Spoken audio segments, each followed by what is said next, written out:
TGIF, everyone. Hi, Didier. Thank you, Kevin, Arena, everyone else. So here's my look on S&Ps.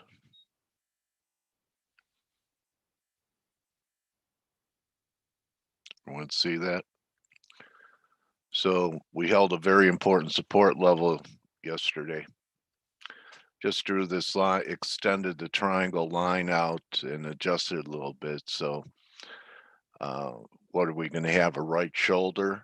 Or is there enough time before the cycle ends to get one more high? Actually, when I look at the 15-minute, it almost looks like a breakout here. And this whole formation was about 45, 50 handles here from, 40 from here to here, or if you just take it from here to here and then tack on a breakout, there is a shot for new highs, but this is looking like a 2 on a week. On a week, we're lower, but we didn't take out or close under the off number, which was tested yesterday. So these off numbers are pretty important. It was at, sure, Didier.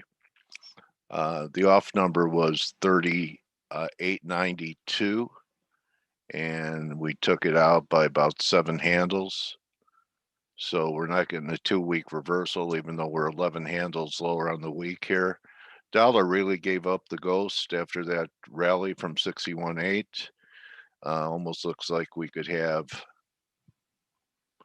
this from here.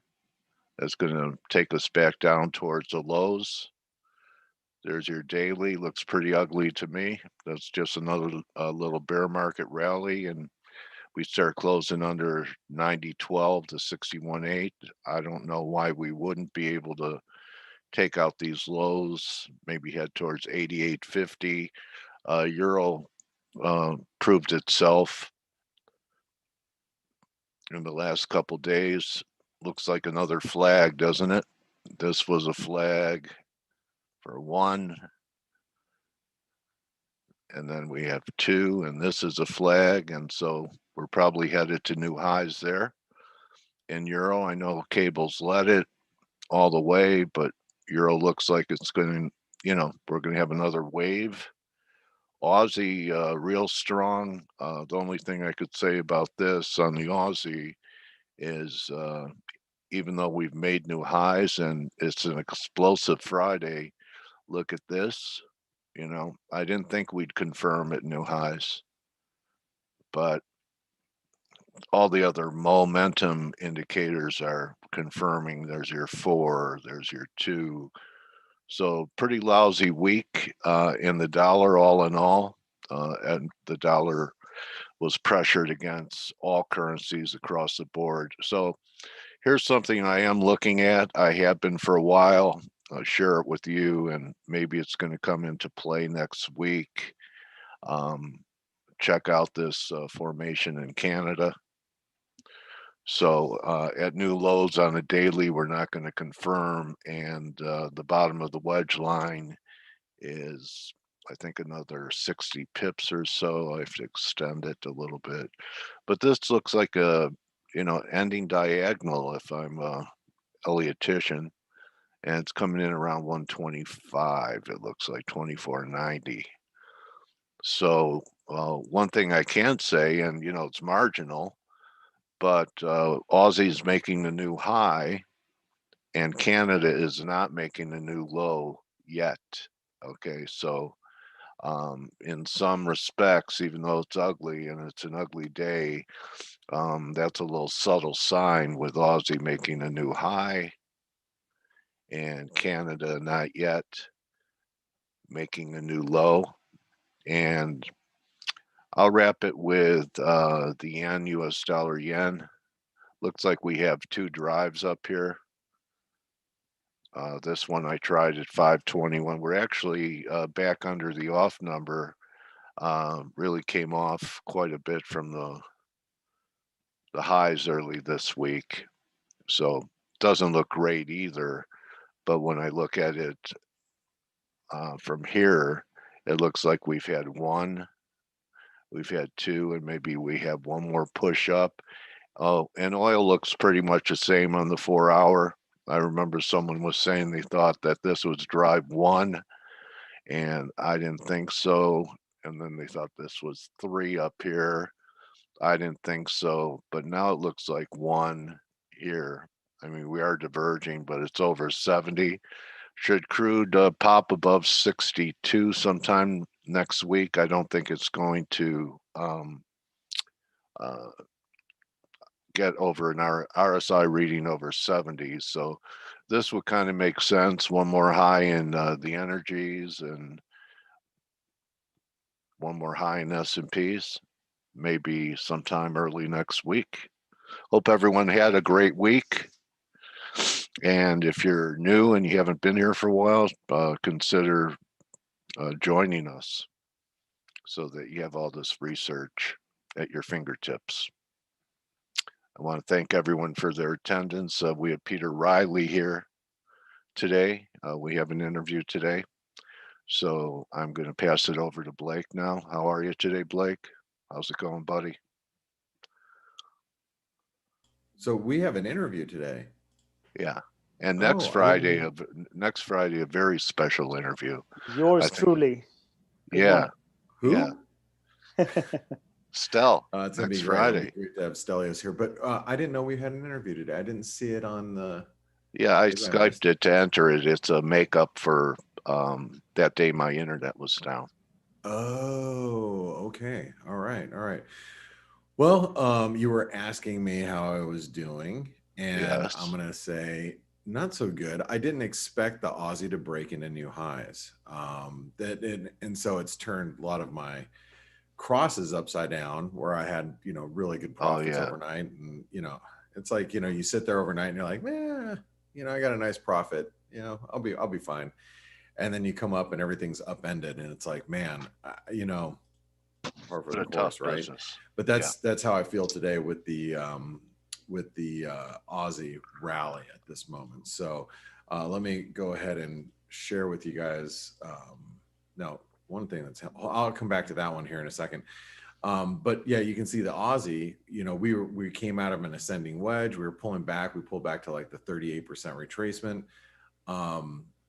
And just looking at the Aussie, you're like, okay, well, it's struggling to make new highs, even as stocks are kind of struggling here. Yeah. And then they just blew up overnight. When I got up and I saw that we were trading above 78.20, I was like, what? And I'm sure it's catching a lot of people. Everybody in North America that's sitting back in front of their computer right now is looking at everything going, oh my God, I can't believe, it's the Aussie's ripping like this. And it's not just the Aussie. You can see the Kiwi has tried to break the 78% retracement now, and the Kiwi might catch up. The dollar Canadian slumped to trend lows. Now keeping in mind we are now trend lows, but we do have retail sales today. And I look at equities and it's like, I don't know if it's just a catch up with equities moving here, or if we're trying to make an actual move in the Aussie, and the S&P is going to move into new highs as well. It's tough to say, but I was genuinely very surprised when I got up this morning and I saw the Aussie trading where it's at. But just keeping an eye on equities. One of the things that we talked about yesterday is talked about how important these support levels were. I'm surprised when we broke through 38.90, we didn't come all the way back down to 38.70. But we probed, and you can see how we just actually hit the spike lows from a week and a half ago. I know some of you are probably looking at this saying, "Oh, hey, we got a head and shoulder pattern." So Yeah. that's something that's setting up. As far as I'm concerned, at this moment, with the Aussie breaking out, I don't know if I would be thinking that. You know what I'm saying, Coach? Yeah, I think that they're probably, if we're going to get a new low for the move in the dollar, that should be supportive for risk. I don't think that, I think we have to look for the dollar to, be showing signs that it's going to rally for the S&P high. Yeah, And going home this weekend. unless like Yeah. the Aussie and the Kiwi and the Canadian Yeah. show like some false breakouts, Yeah. today, Yeah. I would not be thinking that right now. Right.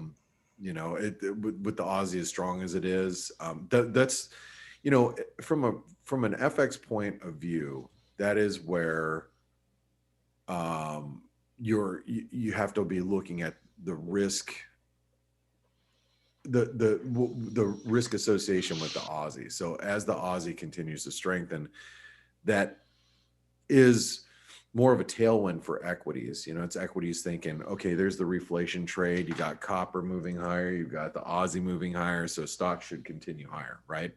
Yep. Now, here's the flip side to that.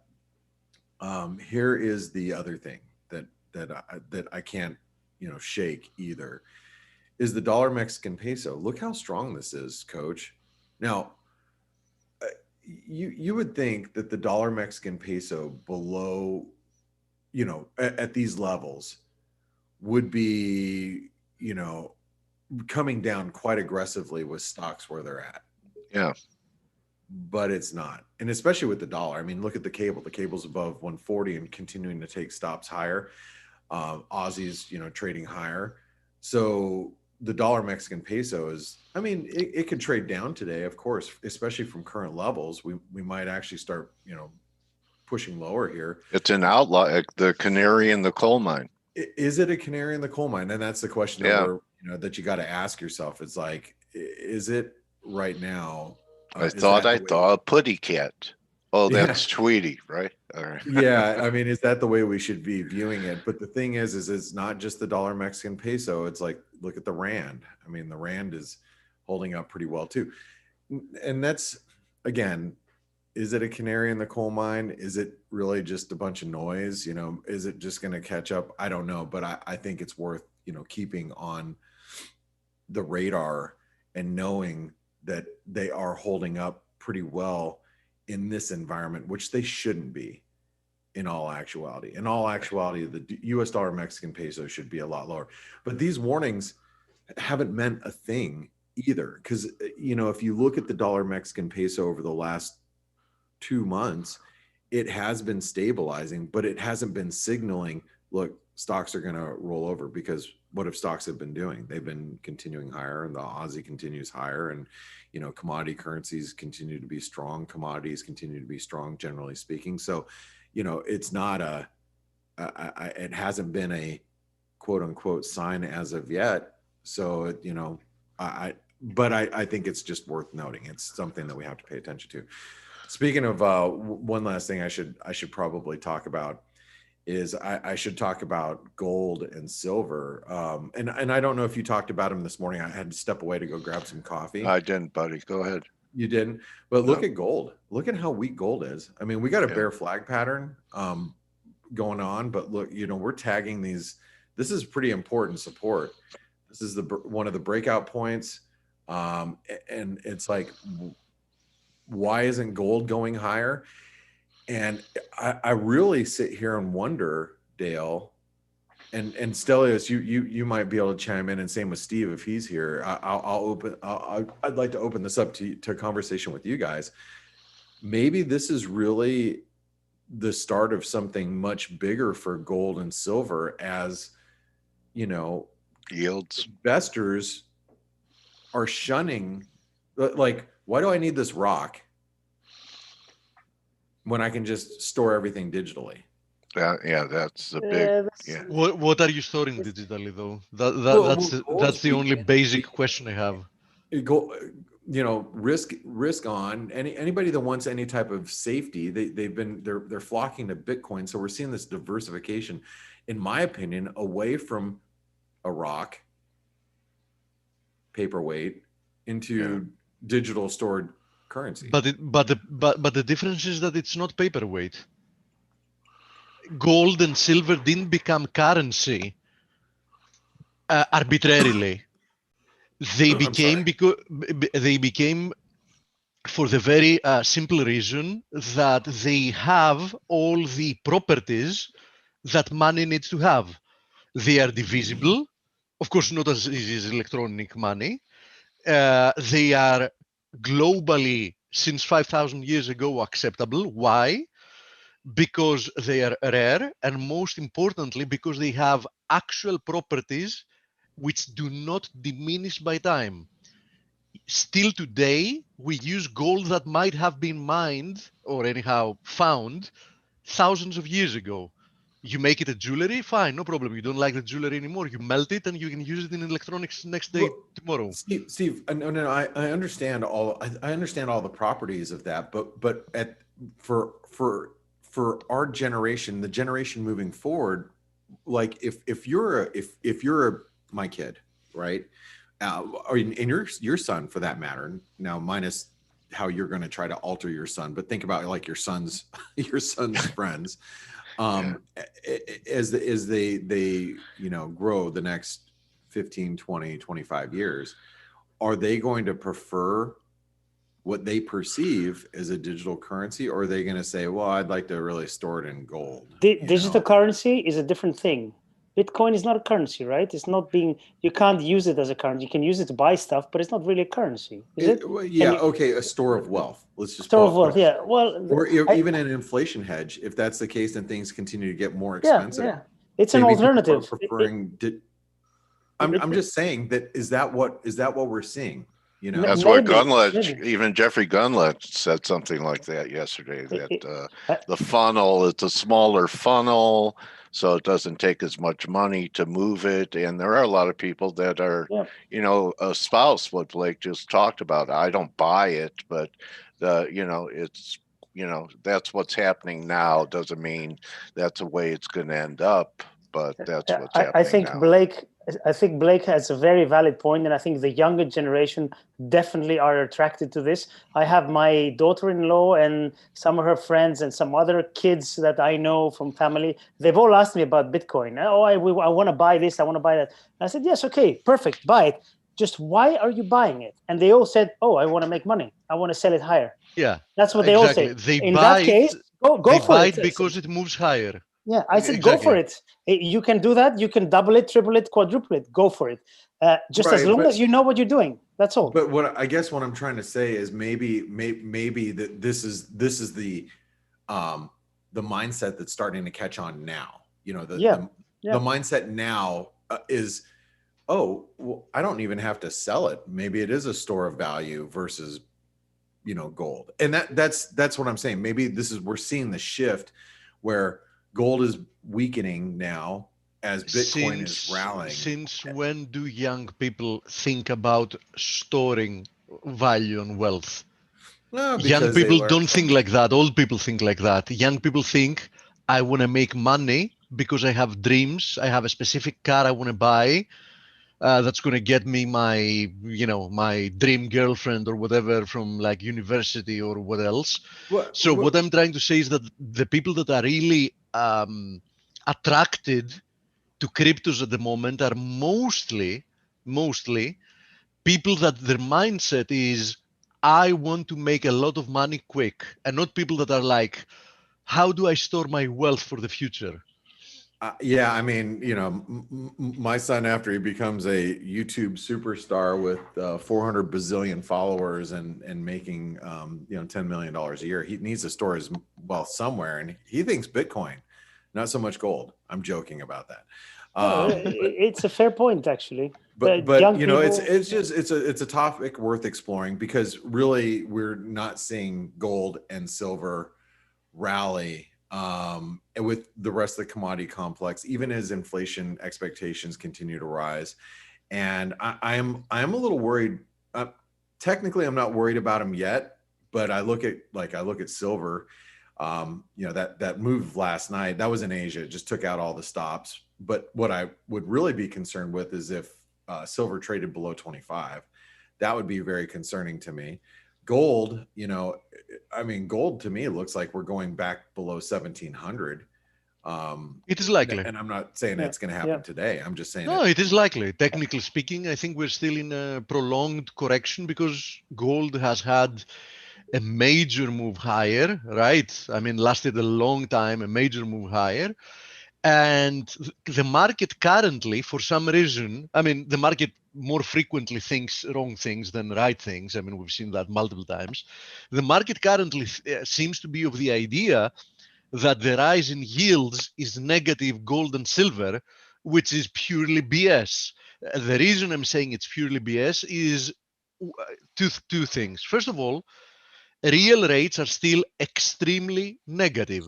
How do we know that? Just look at TIPS, that the Treasury inflation protected securities. I mean, if you see the difference between the yield in TIPS and the normal 10 years, you'll see that the implied real rates are minus 1%, minus 90 something base points. So we're still talking about negative rates, and some people think that the Fed is going to raise rates soon. I mean, they've clearly stated, and they believe with them, that they're not even thinking of raising interest rates. And I mean, yeah, with the all the spending that we've had, I mean, I don't know how they're going to be able to service their debt if rates go up anyway. It's a vicious spiral, Blake. Think about it. Rates are currently raising. Why are they raising? It's a simple demand and supply issue. How many real investors want to own treasuries? In my opinion, very, very few. Okay, so what's the problem now? The problem is that they've not expanded once again.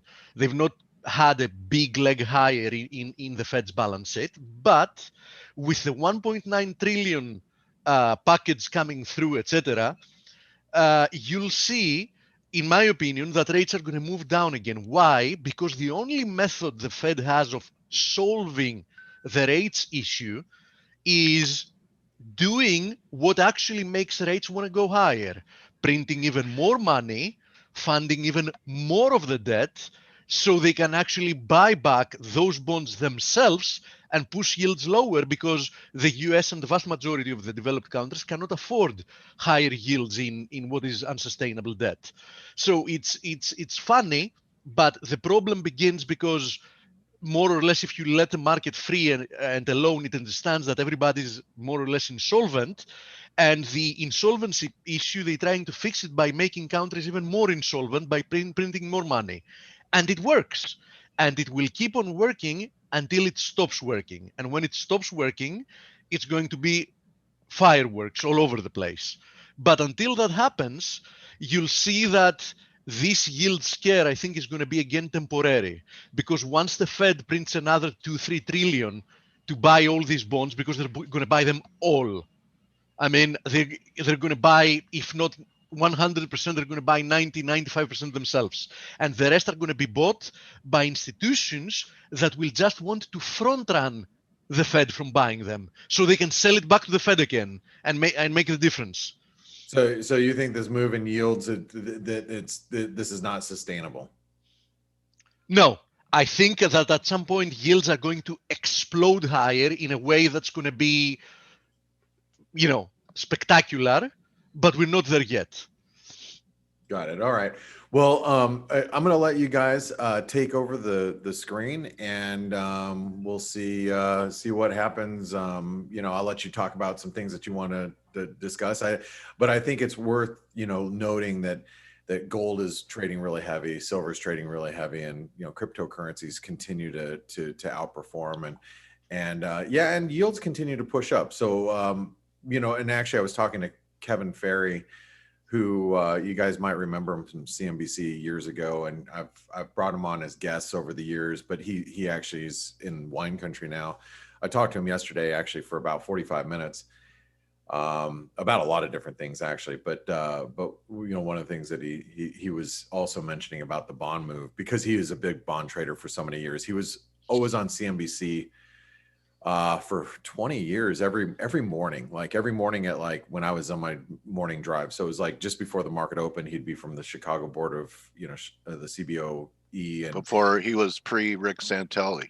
Yeah, pre-Rick Santelli, he'd, every morning he'd be on the floor. I'd listen to him every day. And anyway, I've gotten to know him over the years. And He thinks this is a big deal. What's happening in bonds? well, The he end thinks of the bond mover, the bond move, the easy money was made. He's like, he'd been short bonds.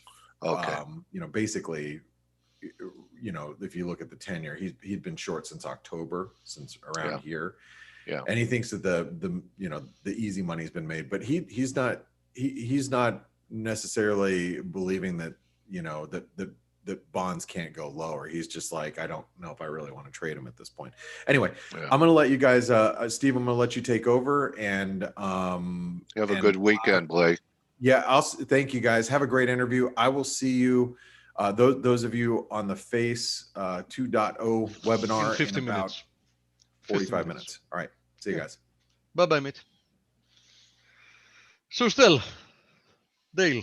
Yes. Yes. I think I want to mention our friend Laura says something about cryptos, something very accurate. What do young people do? They're on social media all the time, right? So and she's saying cryptos extensively and easily marketed in young people through social media and apps. Not the case. I agree of 100%. Very, very good point, actually. I agree 100%.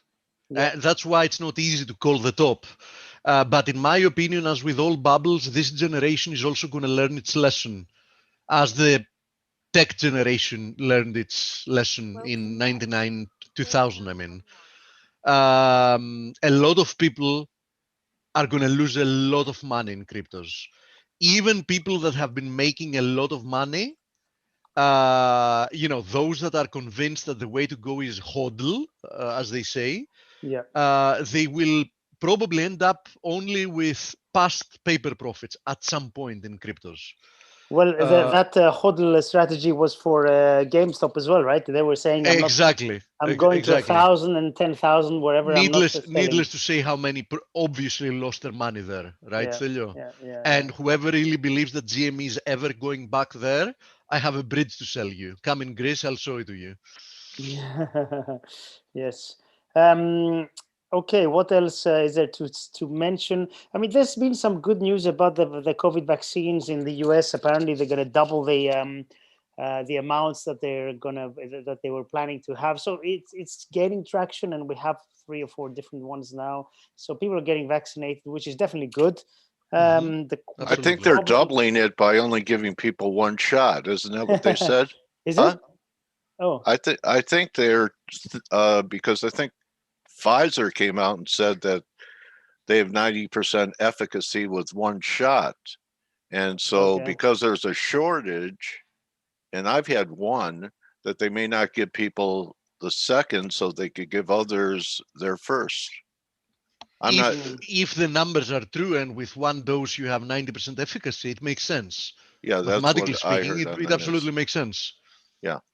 Yeah. And everyone's going to need a booster anyway. I mean, it's much better to have double the people with 90% efficacy than have half the people with let's say 98% efficacy, right? Right. That's what I heard. Anyway. I'm going to ask, since you mentioned it, Dale, I'm going to ask my doctor friend that's into it today and let you know on Monday. All right. If that's the case. Okay. If indeed it has 90% efficacy from the first dose, because obviously he doesn't know, what the US is doing. I mean, that's a local thing there. But having to do with the efficacy of the vaccine, he will 100% be able to tell me. Cool. Elsewhere, we had some data today. It's amazing. The Aussie move and the Kiwi move and retail sales in Australia missed by quite a bit. But clearly the market doesn't care. Retail sales in the UK missed by a massive margin. Give me a second, Stelio. Learn a lesson like the tech generation did. How did the hodlers of Amazon, Microsoft, and Apple get on? How was their share price compared to your precious gold? Seriously, you believe there are people that owned Microsoft, Amazon, and Apple in 1999? And they kept on to them after an 80% or 90% downturn? And they still have them today? Yeah. Okay. What's the percentage of people you think held on to those stocks at minus 80% from their highs? Just give me a number.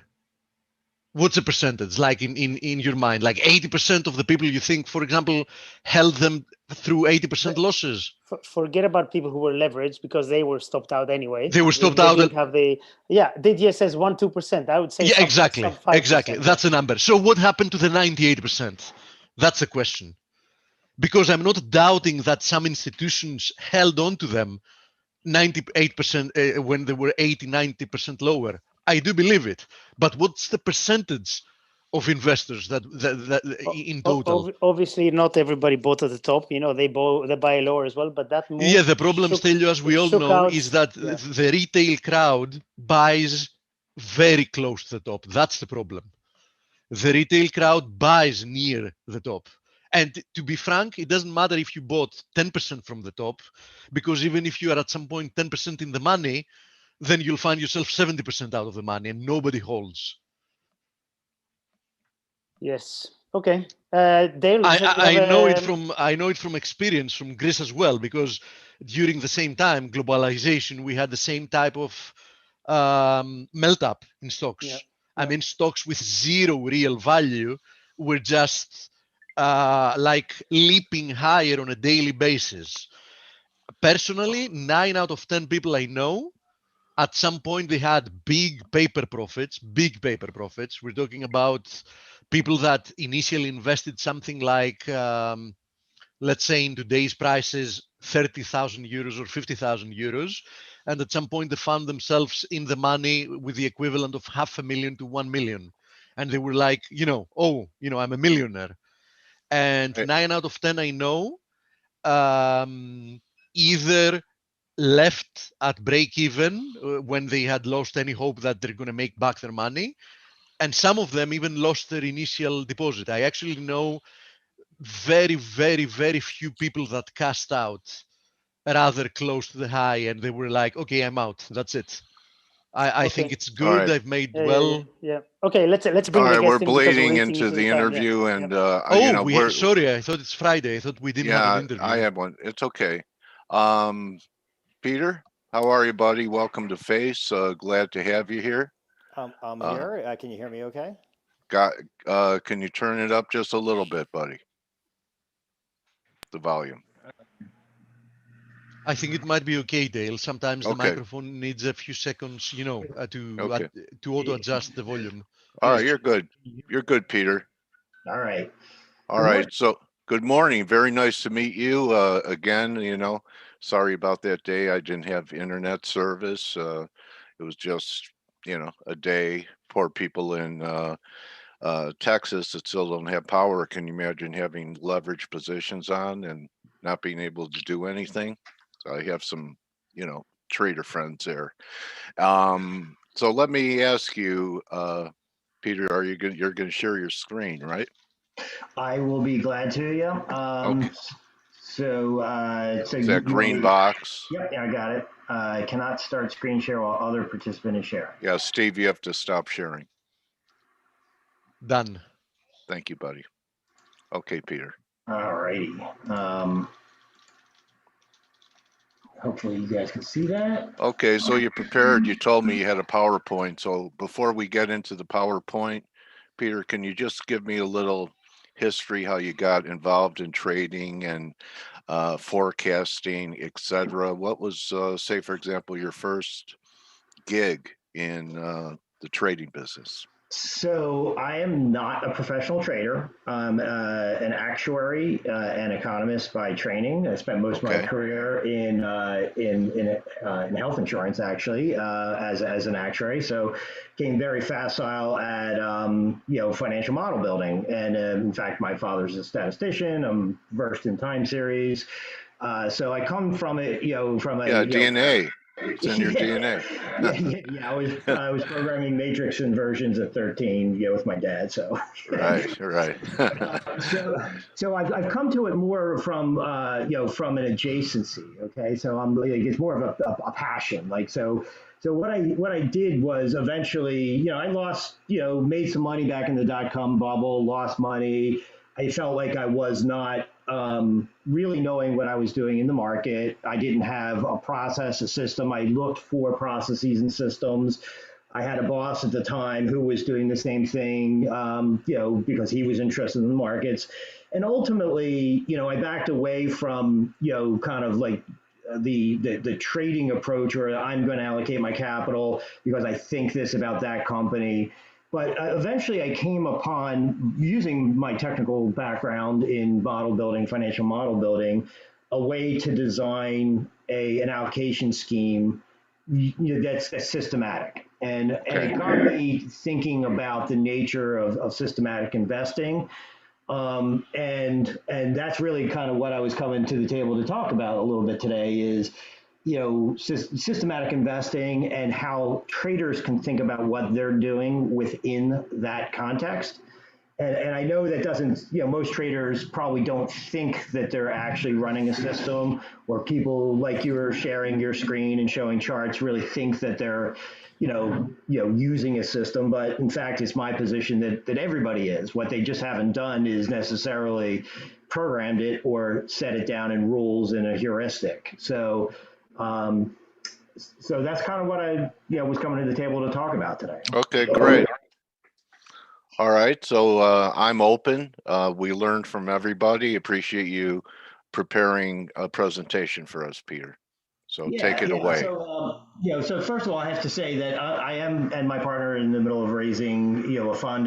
This is not in any way a solicitation to join the fund. My lawyer made me put this in, so okay. I wanted to be clear. We've got your disclaimer. Okay.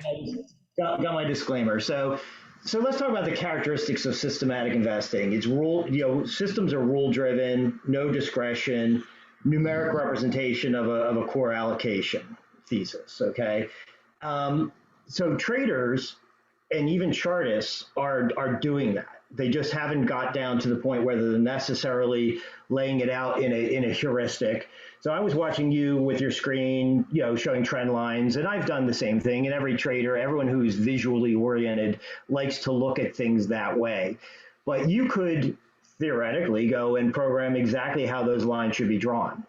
Okay, and when the line should be changed, and what conditions would make you want to sell or buy based on the structure of what your logic has created. You're just doing it in a very shortcut way. People are visual, but there's nothing stopping anybody from taking what you were doing there and turning it into a system, and then ultimately proving its worth by backtesting, by application to multiple scenarios and environments, and demonstrating that you can generate, returns that are in excess of the market, by doing that. So right. The approach that I've kind of taken to thinking about what I'm doing.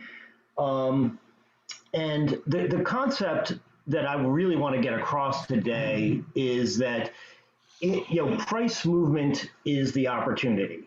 Okay. And the goal for any investor should be to capture as much price movement into their returns as they possibly can. Okay. And there's multiple ways to go about doing that. You can, create a system or a process that you apply on occasion when the probabilities are deemed to be in your favor across different, asset classes or stocks within an index or stocks across indices or paired trades. So there's many ways to capture all the price movement that occurs in the market.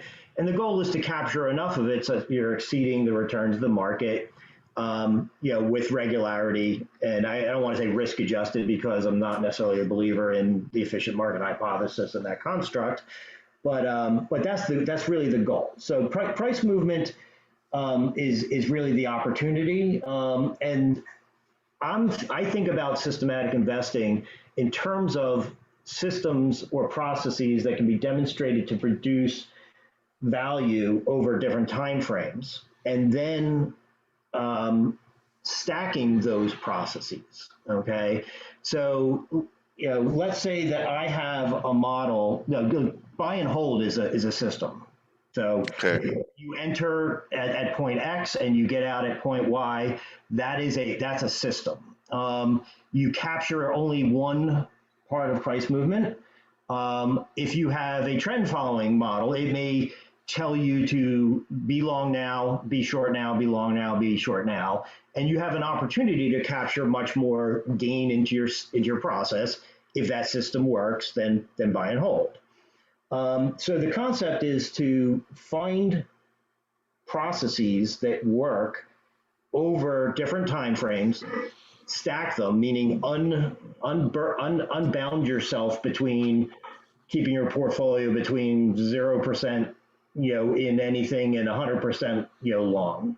So the opportunity to use leverage where leverage is in your favor is also a critical concept. So illustrating that, this is just a simple example of, hey, I bought on January 2013, and now I've got these gains, buy and hold. If you had a trend following process that said, hey, the momentum of the market is fine, it's fine, I'm long, and then here it says it's time to get out, okay, and I go short. Either you get out or maybe even go short. You've captured that price movement, whereas a buy and hold system only captures the point-to-point gain. So it's not a terribly complex concept, but the more granular your processes get, the more price movement there is to take into your system, okay?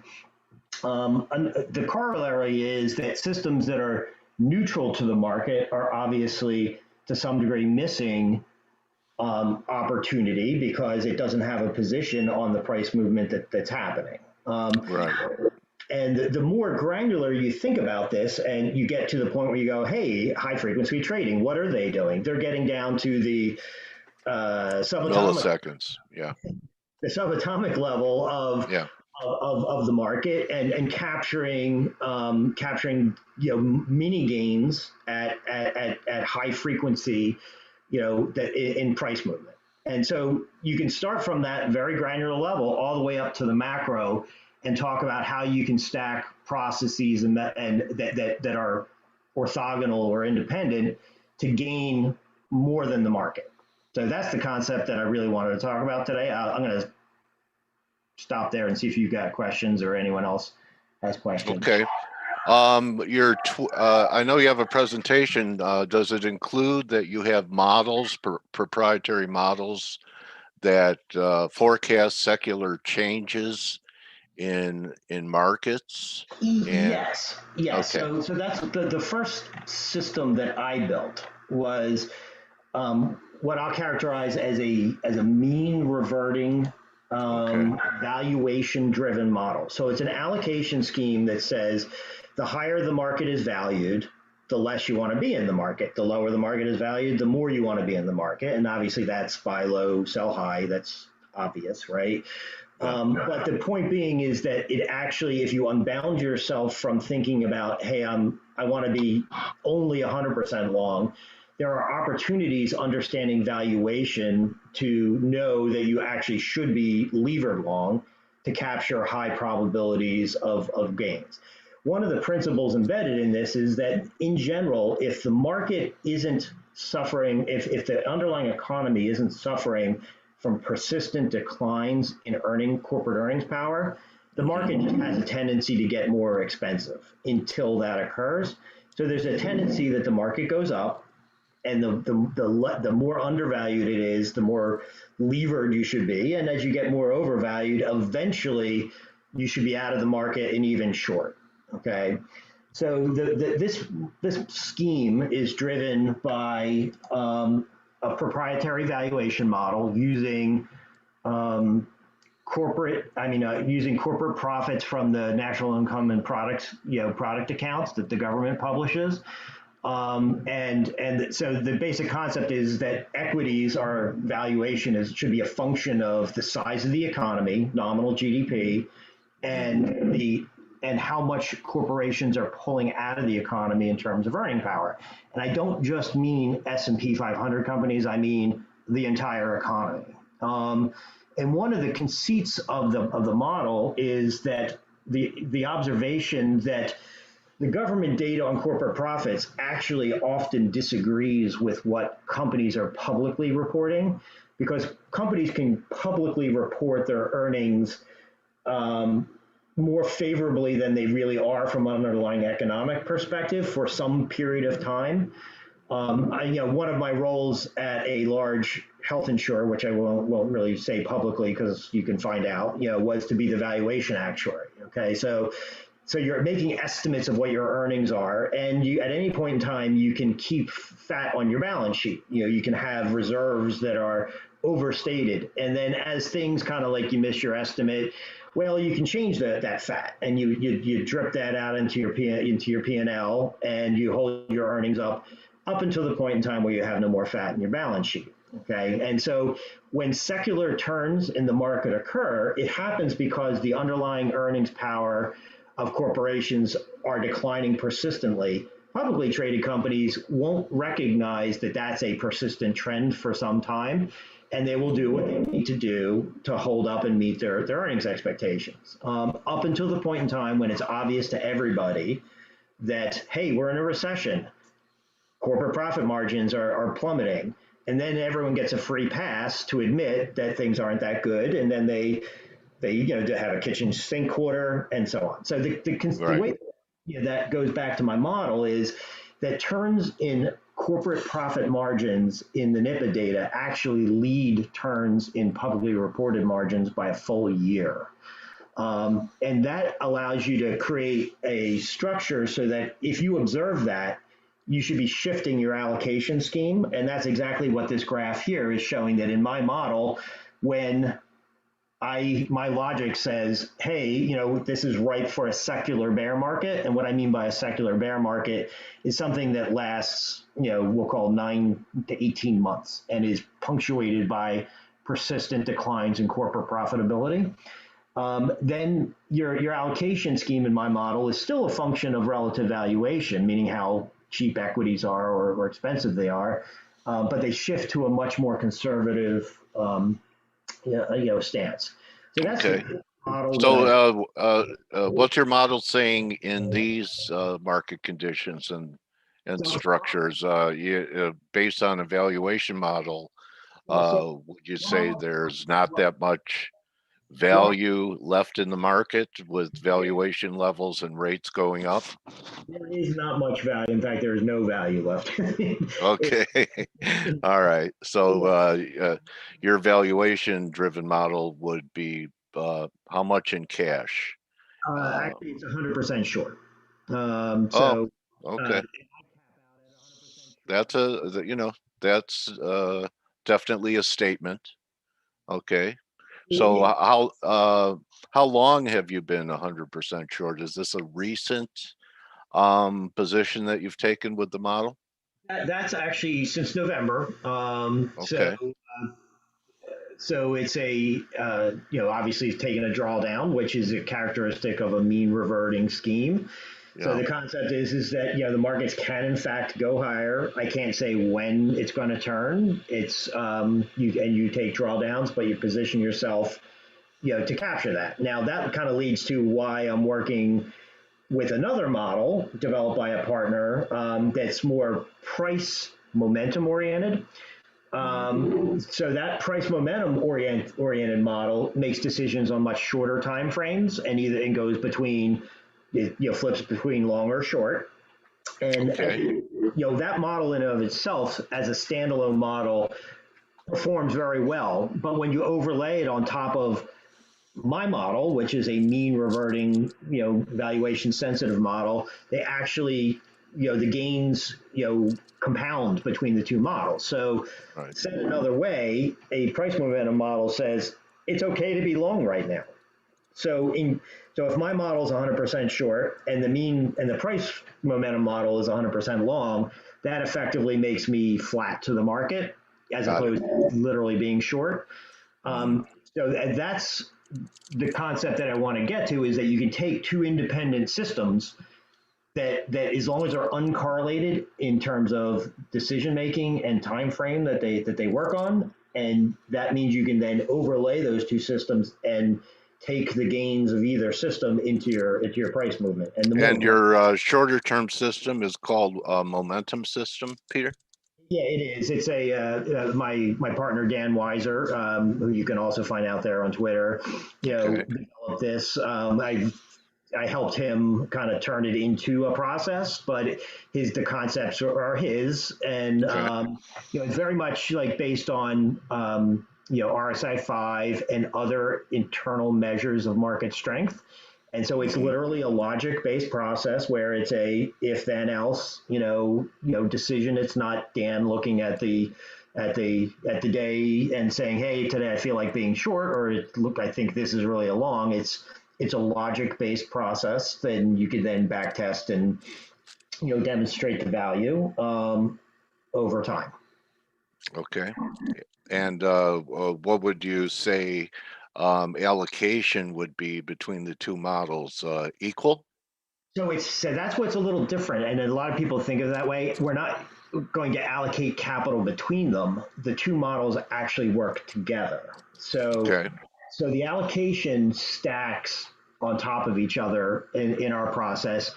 And we plan on capping leverage at 2 times long and 1 time short. But so, for example, if my model says, "Hey, it's 50," I'm 50% long, and Dan's model says it's a short right now, we would actually be positioned at 50% short. Not 100% short and not 50% long, and vice versa. So right now, the stacking is that my model is short, says short, his model says long, and that makes us neutral. So it's not an allocation between the two models. It's actually stacking two uncorrelated processes, allocation schemes on top of each other. Okay. So so then you probably have a lot more conviction about the shorts when the momentum model would flip and you'd be on Exactly. on the same page. And we've had some sell-offs, and I do some momentum work, and definitely I mean, there's been all kinds of momentum divergences and non-confirmations. Is his model close to flipping back the other way to Uh, short? I do not have Dan's probably on the line, Yeah. Okay. but to think of it this way is that if it takes probably 2 to 3% decline off of the top prices to Yeah. really even talk about the possibility of it starting to flip short. Okay. So it's the market's got a little work to go, but frankly, once it goes short, the potential for more meaningful declines are there because of valuation. So think of it as the conditions are ripe for meaningful declines in prices, and that once momentum says that the market is no longer actually trending, that enhances the potential for that. Doesn't guarantee it. There are Nothing's, yeah. no So guarantees. Peter, let me ask you this: when you talk about mean reversion with the S&P's trading over 3,900, does your model tell you what mean reversion is ahead of time, or once you get there? No, see, that's the one thing about mean reversion. It's not predictive. Okay, it's about positioning for it and having a Hmm. process to allocate appropriately for the tendencies of the market. And that confuses a lot of people who are more trading oriented, because you think you have to be making calls at any time as to whether or not you're the market's really a buy or sell, and if you lose money and take drawdowns, you have to stop out of it. This process has no stops. It's a continuous allocation scheme. So mean reverting means that if the market continues to go up, you get shorter. Now in my model, because of risk control, I do cap at 100, at 1 time short. The market can get more irrational, and you can go bankrupt levering short. You're way more likely to get rich levering long than you are levering short. Okay, and how do you participate on the short side? By actually going out and shorting individual issues or ETFs? What's your approach for playing the downside? What This kind is of instruments you use? this is purely S&P 500 market timing. Okay. That's it. Okay. So if you were short, what you could be short You can spies? Yep, options, Okay. everything's different options have different instruments have different risk characteristics. In a Mhm. mean reverting model, you don't ever want your position to be taken away from you.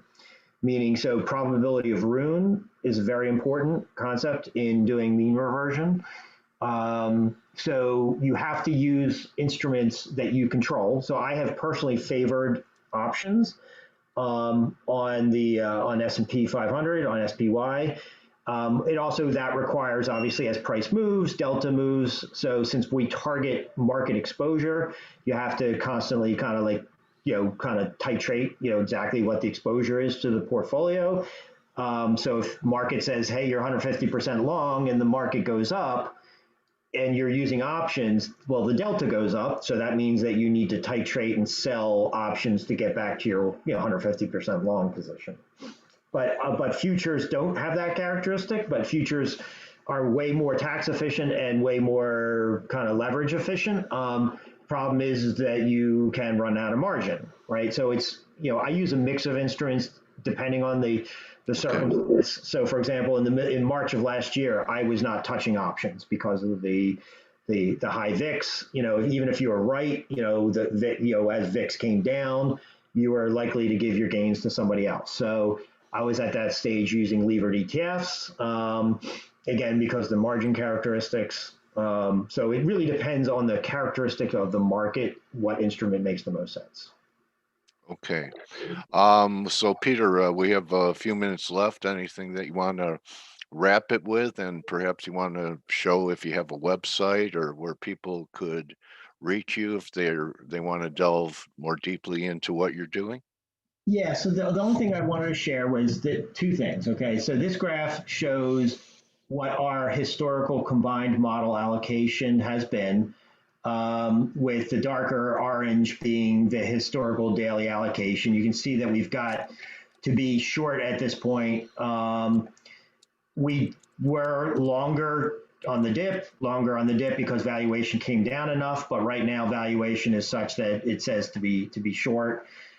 Did capture, into a neutral and then short position this decline back here, and you can see that that's back in the early days because valuation was so low in 2013 and 14, the model was generally levered long. The last thing I wanted to share is the characteristics of the returns of the combined strategies, which in back testing is, and even though I've been sharing my stuff publicly for 2013, Dan's model is pure back testing. The combined models have pretty attractive characteristics in terms of return, but also Sharpe and Sortino ratios relative to the S&P 500 and drawdown characteristics as well. So I just wanted to share that. I will be glad to make the presentation itself available. I'll just have to, I don't know whether you guys like to put stuff up on your website, but otherwise I'll be glad to put it up via my Twitter feed somewhere along the way. Okay. Well, I really appreciate you coming here and sharing what sounds like and probably is your life work with us today. Well, this is definitely my life passion. So like, I enjoy being an actuary, but this is really what I love to do. So You action junkie. All right, I'm just kidding you. So it was great meeting you, Peter. You're now my trading warrior brother. I wish you much success, and may all your signals work out eventually. I appreciate it. All right, so Peter Riley, everybody, and here's his contact information. Peter Riley, K Riley, which is his handle on Twitter. There you go. Take a screenshot. Okay, they're thanking you, Peter, for being here. And I appreciate you spending your most valuable currency, which is time, a half an hour with us on Face to, tell everyone what you've discovered over your career, especially with your background, your mathematical background. So thanks again, Peter. Oh, my pleasure. And everyone have a great weekend. Enjoy, do your work. Peter, don't you find you really see the markets much more clear on the weekend when they're closed? Some of my best trades are, done on the kitchen table over the weekend. And then you're just prepped to execute. It removes the emotion of the real-time decisions that traders Yeah. make. Yeah. That makes total Yeah, sense. no impulses. That way you help. If you have it planned, you're less likely to say, "Hey, that looks okay. I'll give it a shot." So again, Peter, have a great weekend, and we'll be in touch. And that's a wrap, everyone. Thank you for your attention. Remember, don't just count your returns. Remember that reversion to the mean is being grateful. And so don't just count your pips, count your blessings, and we'll see everyone Monday. All right. You're welcome, Leon, Sinatra, everyone. That's a wrap. I'll see everyone on Monday. Adios.